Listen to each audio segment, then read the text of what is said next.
Hello everybody.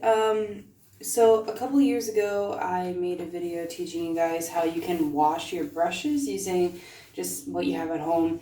And I got a lot of comments on the video saying that I wasted water, that people wanted to have an updated video. And since then I've been in school and really busy, so I haven't had time to update this. And I haven't been painting all that often, so I don't really have super dirty brushes to wash, but I can still demonstrate the technique for you. So I'm going to be washing this brush. It's just an old watercolor brush, but I had used it in acrylic recently. Let me see if I can focus. Yeah, I've used it in acrylic recently, so it is kind of gross. It's kind of a mess. So I'm going to show you guys how to wash it. And this time I'm going to be using an improved technique to help cater to the people who were worried about how much water was being used. So in here I have about a cup, maybe 2 cups of clean water. The bowl's a bit dirty because I've been using it to clean a lot of stuff. So you're going to want to start by actually getting your brush damp and run your fingers through it. This is an important step. This is going to help get rid of all the dry debris, especially if you have glue or something on your brush that you've let sit for a long time and it has dried on there or caked on there. You're just going to want to do that, separate it. This will also help you understand just how stuck together the base of your brush is. You shouldn't do this too often to your brushes, a deep clean like this, because you could damage the way that the brush sits. Obviously, you could damage the fibers at the bottom and end up with a weirdly shapen brush. So get it damp. Now you're going to want to do this over top of a sink. That way you can kind of rinse off most of the dirty water into the sink. Ignore the towel, I just have that for cleaning. So there's a number of different kinds of soap you could use for this. Depending on the severity of how dirty your brush is or what you had on your brush, Dawn dish soap would work really well. That cuts through grease really well, and it would probably cut through glue a lot better than the soap I'm going to use. But for me, just because it's mostly a watercolor brush and I'm just worried about getting some of the acrylic paint off, I'm just going to go in with a hand soap. And the same technique as last time. You're just going to get the hand soap in your hand. But this time, instead of running the water, you're going to get your brush damp and you're going to run it through the hand soap.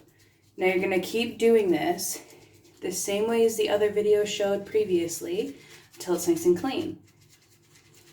Now, if this were to come off of your hand a really dark color, or you could feel that it was full of grit and glue, I would suggest to wipe it off using a towel or to rinse your hand off in the sink. But if you're worried about wasting water, just wipe it off on a towel.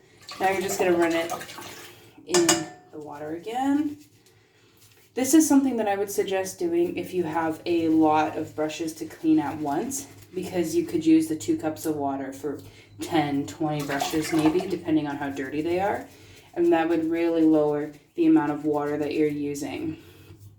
So just keep doing this until you run out of soap in your hand. And in case you're wondering, I use about a toonie sized dollop. I'm here in Canada, so if you don't know what a toonie is, I would say use about 1 pump of the soap if you're using a hand soap. If you're using Dawn dish soap, you probably only need a drop or 2. So just keep going. I'm just rinsing my hand off there because I don't need that much soap anymore. You can kind of estimate how much you need. So because this brush was used with watercolor, the fibers are stained. You can see that they used to be white. And in doing this, I've kind of whitened it up a little bit, which tells me that it's pretty clean. So just keep going. And now what I would suggest, once you clean your brush or you have multiple brushes that you've cleaned, what I would suggest doing is running the water and then just rinsing them all off. Again, that would also save the amount of water that you're using because you would be rinsing them all at once. Another tip that I have for you guys that I didn't have last time, and I'm not going to do it because I don't need it, obviously, for this, because it's fairly clean. I'm just running my nail, by the way, through the bottom here to get the acrylic off of the metal. That's something you could do as well. But another tip that I have is when it comes to cleaning your brushes, if you have an extremely stiff brush, I would suggest doing this, attempting to get as many of the fibers clean as possible. And then if your brush is still stiff after this, all you would do is get another bowl with a little bit of fresh water. If you're only doing one brush, you wouldn't need much. And add a little bit of fabric softener to the bowl. And then you're going to want your bristles to sit, not the entire shaft of the front of the brush, because that could loosen the glue that's inside of the brush and your bristles would fall out. So what you would want to do is have your brush sit into the water right about here or even lower, so that, well, into the fabric softener in the water, so that it would soften up each of the bristles. And then you should be able to just peel off the paint or the glue and then just go through this procedure again after you have it sitting. Depending on how bad your brush is, it's going to be an eyeball thing. You're going to have to figure out how long it needs to sit in there on its own. But that should loosen it up, and that's a really good way to save your expensive brushes. Rather than that, if you're just worried about cleaning brushes that your kids use or something, I would just throw the cheap ones out. There's no point in trying to salvage those. Just buy new ones. For me, I do buy some cheap ones every once in a while because they make really good acrylic brushes, like when you just want to throw them out or when you know you're going to be going through a lot of paint with them. You don't have to worry about this whole cleaning process. This is actually one of my favorite brushes, so I'm worried about cleaning it. So as you can see, the bristles are nice and clean now. It's super soft.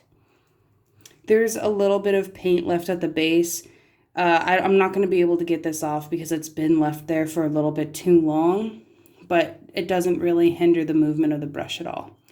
Now for the drying off. I don't think I ever mentioned this in my previous video. So drying it off, you're just going to lay a face cloth or a towel out. It's better if it's fabric because it'll go a longer way and it's reusable. And you're just going to pat it dry back and forth a couple times. You can press it between your hands. There is really no speeding this process up. You can try to with a blow dryer, but it's not really going to do much. And if you have a synthetic brush, I wouldn't suggest doing that because the heat could damage the bristles. So just keep patting it dry. You can squish it with your hands and just pull back a couple times. And that'll leave it nice and dry like that. If you have a round brush, or if you have, oops, I bumped my camera. If you have a round brush or if you have a point brush for doing details, you could also run this through a little bit of soap, not hand soap, but actual bar of soap, and just shape it back into the point that you want. And it should stay that way after drying, because you would do that after you clean it.